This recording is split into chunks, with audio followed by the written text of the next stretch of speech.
ছেলে লাশ হয়ে প্রবাস থেকে দেশে ফিরেছে, আর মা ক্ষিপ্ত হয়ে সেই লাশের মধ্যে লাথি মেরেছে। শুধুমাত্র 6.5 লক্ষ টাকার লোভে মা চেয়েছিল ছেলের লাশটাকে বিক্রি করে দিতে, কিন্তু বউ সেটা হতে দেয়নি। বউয়ের ইচ্ছা ছিল স্বামীর লাশটা শেষবারের মতো হলেও একটা নজর দেখবে, কিন্তু মায়ের কথা একটাই, ওকে দেশে এনে তো মাটি দিয়ে দিতে হবে।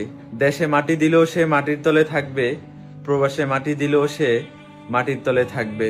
তাহলে অযথাই কেন আমরা তাকে দেশে এনে ভেজাল বাড়াবো?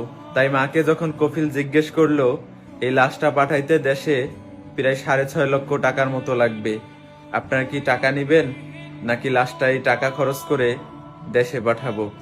মা বারবার একই কথা বলতেছিল, আমাদের লাশ লাগবে না, টাকা লাগবে, আপনারা আমাদেরকে টাকা পাঠিয়ে দেন। কিন্তু বউ সেটা হতে দেয়নি।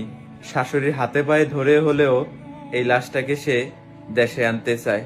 বারবার যখন শাশুড়ির হাতে পায়ে ধরতেছিল, শাশুড়ি কোনোভাবেই লাশটাকে বাড়িতে আনার জন্য স্বীকৃতি দিতেছিল না।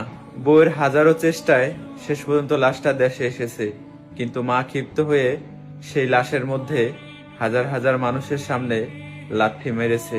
এইরকম একটা ঘটনা বিশ্বাসের যোগ্য না। তারপরও আমাদের সবাইকে বাস্তবতাকে বিশ্বাস করতে হবে। একটা মা হয়ে কিভাবে পারলো একজন প্রবাসী সন্তানের সাথে এইরকম একটা ঘটনা ঘটাইতে? ছি, আপনি কি মা নাকি মা নামের কলঙ্ক?